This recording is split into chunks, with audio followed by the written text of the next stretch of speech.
That's right. Hello, everyone. Welcome to One Resource Floating. I am the 86, and I am joined here by Kayla and Ben. And we're here to talk and bring you all the good details about flesh and blood. So, today we're going to start by what you do when you start the game. Kayla might have some good insight for us into what to do when you start the game. So, picture it, you're going to your first game match, you sit down. First thing that's best to do is you will show your hero to your opponent, and they will show you theirs, because seeing someone's hero puts in a lot of info to you on how you're going to be playing your match. And not only does it allow you to see who you're about to play, but you get to make some deck choices and equipment changes depending on the format. So in the Blitz format, it is a 40 card deck solid. There's no changing. So with that one, you're required to sort of build to any type of opponent, but you do have 11 slots that you can interchange equipment. So you could have 4 different chest pieces and then like one of everything else. You give it a head, arms, legs, your weapon. You could have 2 different weapon choices and one of each. You could fill up all 11 or you could only use 5. But it's really up to you. But it's useful in case you're fighting a warrior one game and then turning around and fighting a wizard and you need that extra arcane damage coverage in your equipment side. Now, in Classic Constructed, which is the larger format, it is your hero and 80 cards. And that 80 cards includes deck size and equipment and weapon. So if you're looking at a 70 card deck, you've now got 10 spaces to put equipment and weapon. And that can fluctuate however you want it. And the really good benefit about that is when you're sitting down against a certain hero, you can actually take out cards and sideboard them if they're not useful against the person you're playing against. If you're playing a warrior and you've got all these defense reactions, and then you play a ranger and you're like, oh, I don't really need these defense reactions for this matchup, maybe I'll go more aggressive and put actual more attacks in, you can switch those out. And that gives you so much liberty to change your deck structure to certain hero types. And then your equipment is sort of falls in there too, of you could probably have 2 of each area of equipment. And if you know you're going to face someone who's a heavy physical fighter or a heavy arcane fighter, you have 1 of each, you can just swap between the 2. And if you're solid with 1 weapon, you can kind of just stick with that. But that's typically how you start out. Look at your hero you're up against, and you can act accordingly through blitz and CCs of equipment and or deck size. I know when I'm going in, and one thing that's helpful for me, if I see a warrior, I definitely want Heart of Ice. So that's pay a resource for it to activate for activated abilities on an opponent's turn. It's kind of like having a Frostbite token over there, but you don't actually have a Frostbite token. I think that's really good to block them out. And like you said, like arcane stuff is really good to have. When you see a Runeblade hero, just being able to shut them down with, okay, well, I can pay resources to stop that damage. Otherwise, you're just a sitting duck against the arcane damage. So having those as sideboard is pretty critical.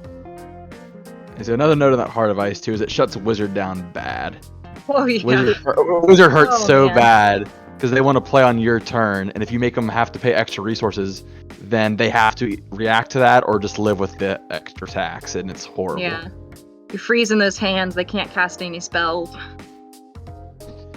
And that's another thing to take into consideration too, talking about the reactions. There are a lot of ranger reactions, and ranger is kind of the crazy place right now anyways. If you take those defense reactions like the traps, the take covers, those are all 0 cost, and now you have to pay 1 cost for them. Is maybe not great.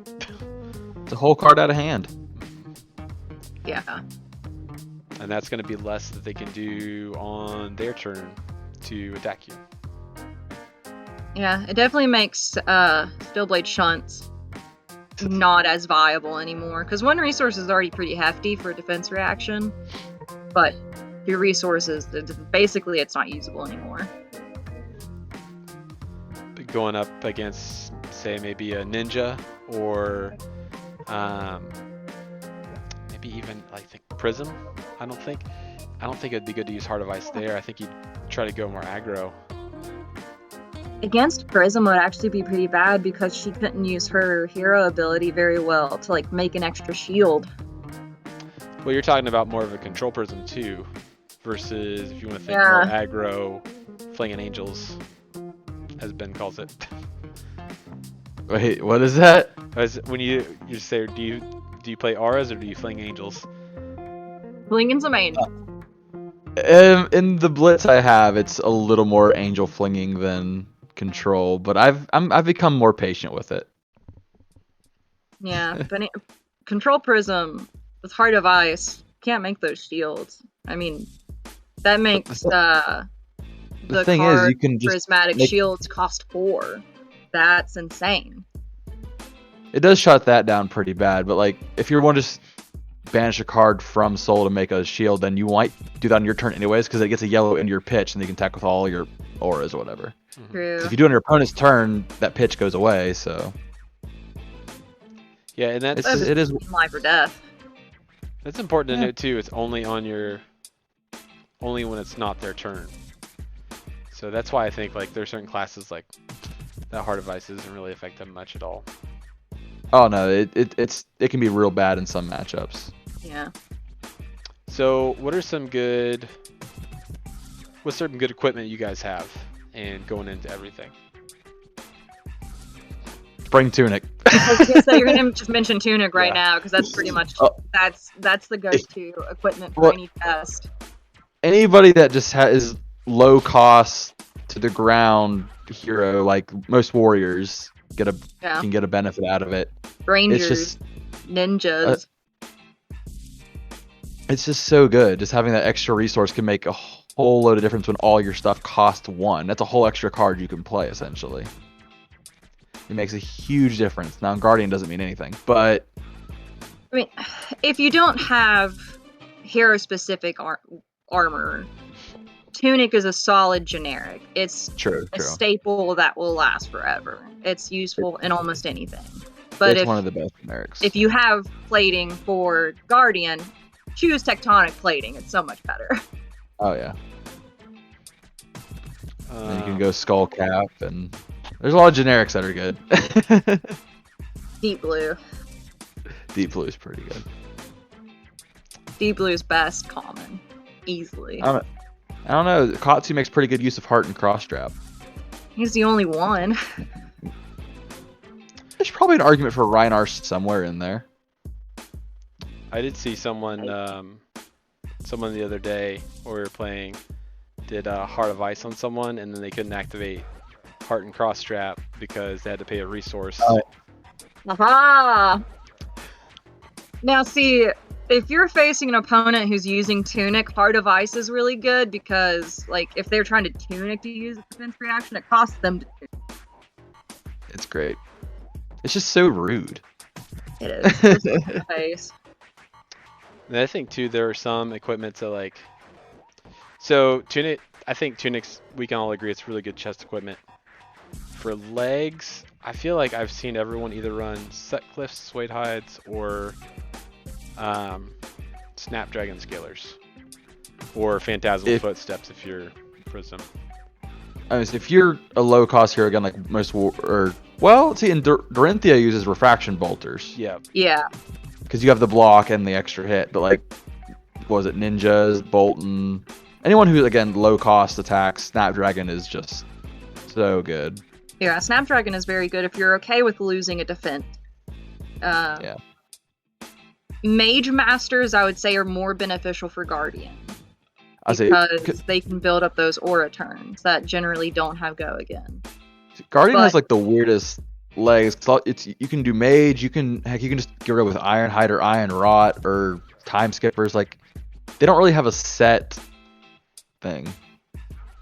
Yeah, I would really like to see if they do a generic legendary, like, feat equipment. I think they should. I don't know what basically it all would around. be. Because they but haven't done it for arms or feet yet. Which I imagine if they did one, they'd probably do arms first, just because I feel like arms are used more in fighting than feet. I play so much Warrior that I don't even know what arms exist outside of Forge bracers. Yeah. It's, Valiant Gold and Commoner. And Breaking Scales. Yeah. You know what? Both solid. Breaking And then skills is good. Guardian runs Crater Fist, which is good. I honestly cannot even think. Oh, Dreamweavers is Yes. actually Oh, yeah. like that's a Dreamweaver's staple great. for Prism. Oh yeah. It's only one, Enables your big. and it's not. How do I say this? It's not going to, by any means, like, be the reason, like, oh, you only won the game because you had Dreamweavers. However, like that one play that used Dreamweavers, just to make sure that what you have goes through, like, it just If you can means use their the world. Dreamweavers to make sure that Herald of Erudition hits, it's gonna hurt. Mhm. Yeah. I also think Goliath Gauntlet, if you don't, it's the cheap man's Crater Fist. It's a good go-to. Good for Guardians, basically Dash. anyone who, like Dash, yeah, Dash, I do Goliath Gauntlet every day. Yeah, It's such a good Dash thing is a lot to of do with those maximum velocities, or even like, what's it called? Pedal to the metal. Throttle. Throttle, but it's also extremely useful for Guardians if you don't have Crater Fist to pump the thump. Because that's immediate. It's what the term is! It's I love you're it. pumping the thumping. You're right. You're right. But you're like, oh no, I don't have a way to power thump to give it dominate. Wait, Goliath Gauntlet, easy. That's a 8 dominate in one turn using just 4 resources. I think too there's a lot of great options we have here, and there are also, maybe this might go against me to say this, but I think there are some equipments that, like, you have to make a build for. So like shock charmers, you definitely need something with resources in it. Oh yeah. Kayla did a deep breath on that one, so I don't know if she has something to say, but I don't know how I feel about shock charmers. It's so interesting to me. I mean, it is a game ender if you let it get that far. Yeah, but it's still like, I don't know. I just feel like there's probably some better options out there depending on who you play. If you're running Lexi, I mean, do you really need bullseye bracers? Because you can load the bow so easy without them. Yeah. So here's the other thing I would say is, with shock charmers, it can only go off if that ability hits. So then it's 2 resources. So on a Lexi deck, on average, how many cards do you have left to pitch that you don't want to put in Arsenal? Definitely depends if you go wide or go tall. Super dependent. Kayla's over there like, I'm not having any of this. I don't get shock charmers. I just don't get it. If you're playing Briar, then I mean, I think Grasp is just better. But Lexi, which I don't have a lot of experience in, I could see the argument for it. I mean, shock charmers was probably good when Ball Lightning was still around, but we saw how that turned out. That's fair. So what about with Briar? So we know that Rosetta Thorn, one of the great weapons on the market. We know it can still do arcane damage if you played a non-attack and an attack action. If the arcane goes through, does that count as a hit? No. No, when it says hit, it means physical. Yep. So have to do physical damage to get the shock charmers off. If you see dealt damage, that includes all forms, like arcane, physical, shock charmer, mark of lightning, stuff like that. But if you need to hit your opponent, you gotta hit your opponent. Gotcha. So we've talked about good choices for feet, for chest, for arms. What about head? I think we can all agree Arcanite Skullcap is probably one of the best, and then maybe New Horizons if you're an archer. As if you put, Yeah. actually, Ranger has great headpieces because Azalea's got Skullbone cross wrap, and Actually, Eisenhelm's helm for Guardian is really good. Just look, say that. equipment that gives +1 intellect is so powerful. And for Guardian, it's even better. No, as I say, Helm of Eisen speaks great. But when it comes like the warriors and other things, it's Skullcap's just a go-to because there's nothing better to go there. Yeah. When they release a warrior head equipment, I'll get it. Because then I'll have the full set, and she'll look great. Dorinthia will look great, all geared out in her pretty silver and gold armor. So we have a ton of equipments we can go with when we sideboard and going through these. So we can kind of make our game plan based off of when we see what the other person's hero is, and they're going to see what ours is, so they're also going to make a game plan. What happens next to start the round? Ben, you want to take us through that? I mean, essentially, after you present your hero, you do your equipment, you choose what deck you're taking into the fight. After all that, you get to choose who goes first. Essentially, how our community does it is just 2d6 roll. Winner gets to choose if they go first or second. I've seen people do coin flips, rock paper scissors. It's really just kind of up to whatever everyone agrees to. And yeah, the winner of that gets to choose if they go first or second. There's a lot of strategy involved with that, depending on the matchup, who you're playing, who your opponent's playing. I'll say the easy one is if you're facing Dorinthia, if you can help it, do not let her go second. you let her go first, and you block out her sword. You block out her sword. Let her go second. Let her go second, because let her go first, because if you let her go second, she's gonna get all the aggro for a while until she just like gets a flub hand. Yeah. I would even go as far as to say Dorinthia is pretty strong with reactions. A lot of the warriors are. I would just discard your whole hand, like block with your whole hand, like right off the bat. Just like, can I block First with turn, it? block Yeah. whole hand. All 4 cards. Forget it. gone. You don't get it. I mean, it's kind of, and this is going to be a fun joke, a double-edged sword with Dorinthia, because if you if you let her go first, she's basically setting up an arsenal, and she can go miles with that. But if you let her go second, she's going to take tempo so fast, it's going to knock you off your feet. So she is one of those heroes that's like, do you or do you not take this chance of letting her go first and second? See, my experience with Dorinthia is just like, I mean, the biggest thing I think to fear from her arsenal is the defense reaction. Because like most of her attack reactions, not all of them, but most of them cost 1. So you can kind of see it coming anyways. Unless it's like an Iron Song, and then that just kind of slaps you upside the head, but you take your beats, whatever. But I mean, I feel like she doesn't utilize the arsenal as well as other heroes. Because like you said, if the resource is there, then you kind of can already see something's coming. So we've talked about when it's good to go second. Definitely we're very warrior focused here. But let's talk about when it's good to go first. Are there any heroes that you guys think of that are like, yep, I'm gonna go first if I have this hero? Guardians, Oldham and Bravo, 100%. And why do you say They that? They benefit so much from setting up. Like they can get a seismic surge out. They can get a good defense reaction in arsenal. If they can get a good dominate hit off the first turn and make your whole hand more or less worth it or worthless, then they can be a beater on the first turn. Yeah, or set up those auras. Get ready for just a hard-hitting second turn. They benefit so much from just that free turn, essentially. So I'm gonna talk a little bit about Ranger.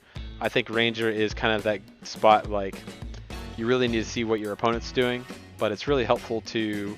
So when I say Ranger, I should say Lexi, because really I'm talking Lexi. Sorry, Azalea fans. Just call her out. No, sorry. Big oof.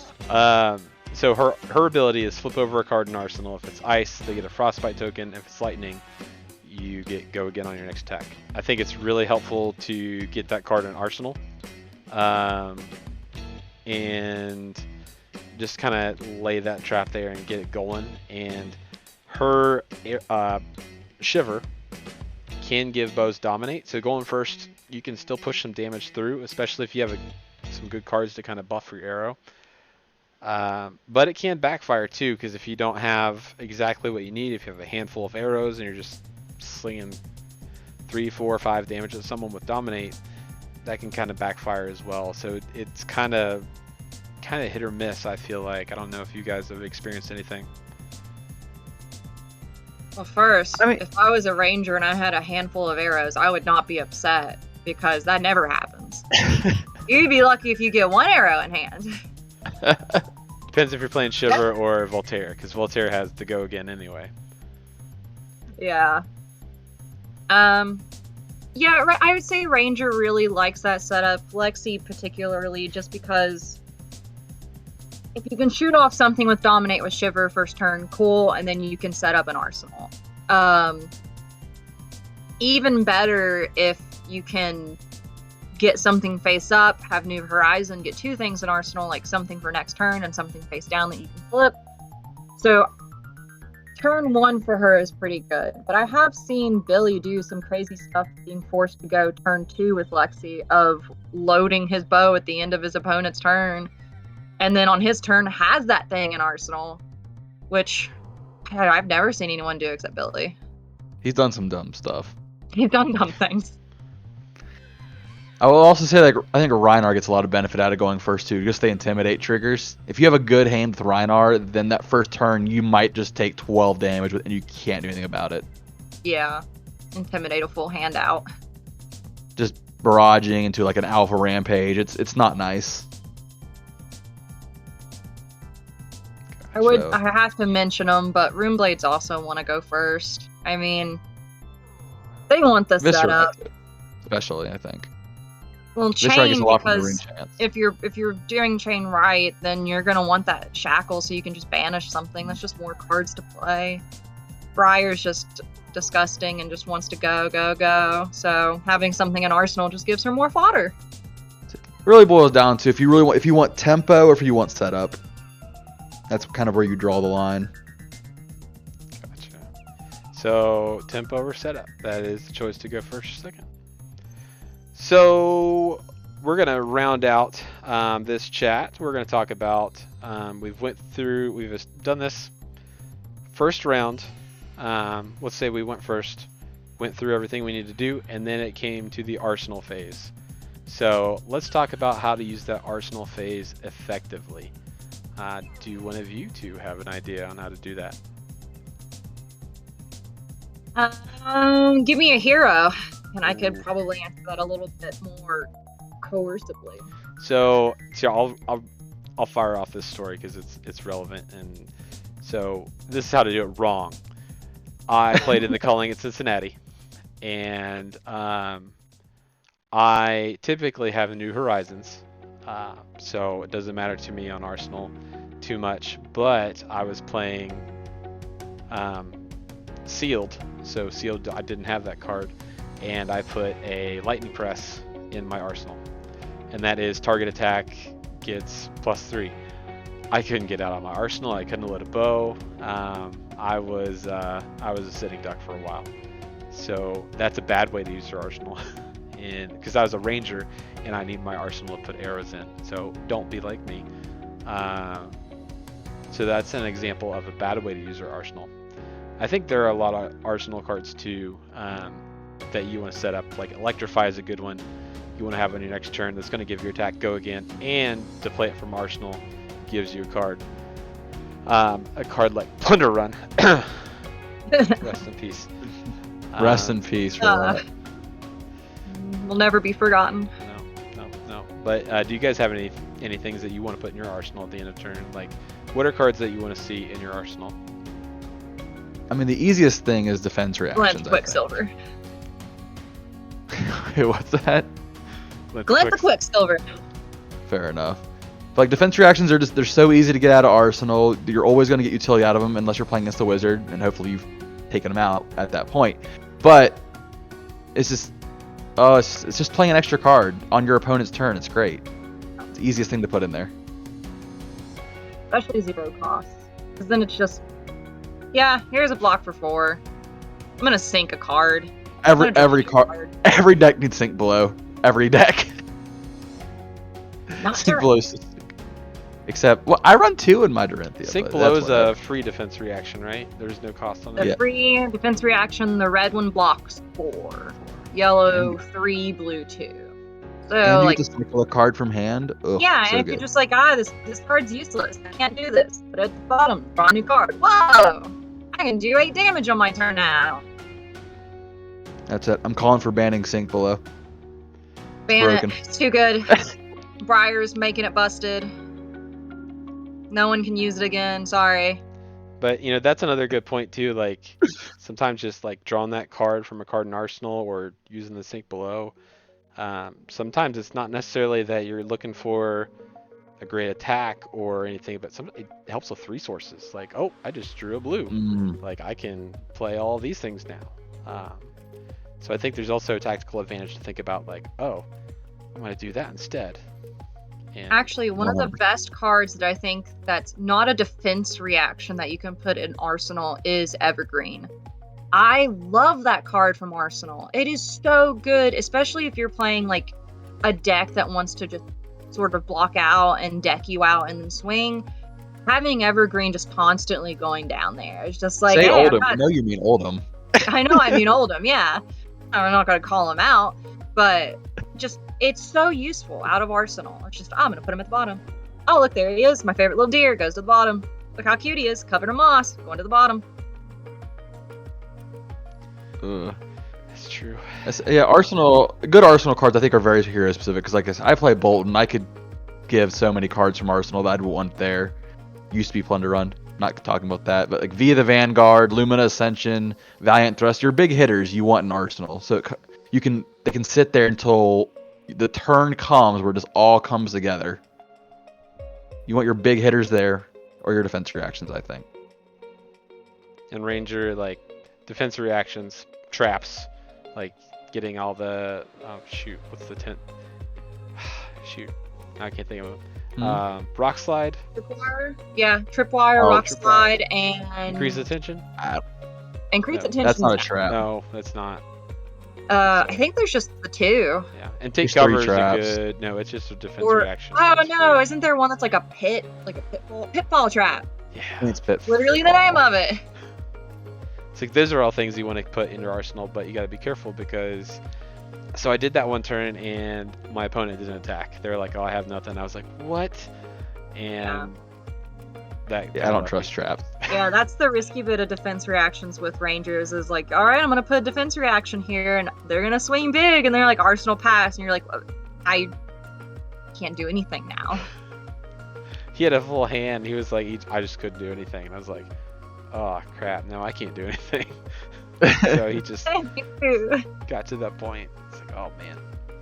Actually, the worst card to probably Arsenal for at least Dorinthia, I don't know if it would affect Bolton that much, is Iron Song Response. There's nothing worse than like attacking for 6 and you're like, I'm gonna reprise, I'm gonna play this and get +3, and they go, no defense, and you're like, well, this is sitting here now. Yeah. Guess we'll sit on this forever. But see, then you just save it for when you do because if you still get a hit for 6, I mean that's a win. Yeah, but if it's a hit for 6, no natural go again or anything, but you just wanted to get that card out. Then you save it for when you are able to get a hit again. It's not. I mean, like I understand what you're saying, but it's not a bad card to keep there set until it's useful. Because it will come. God knows it will come eventually. But I just feel there's much better things to put in Arsenal than an Iron Song Response. Probably something you can get utility out no matter what, like go with the Quicksilver or something. So things we learned today. Don't go first if you're playing against Dorinthia. Don't play Ranger. You make stupid mistakes. Yeah. Play Ranger. Don't play Ranger. So down in the comments, it'd probably be good. Put what you Arsenal, what you like to play, and anything that was relevant that we talked to today. We'll try to get the answer to that question and put it up on the video. And we have Ben and Kayla. Thank you guys for tuning in, and thank you. Bye. Sweet. Bye.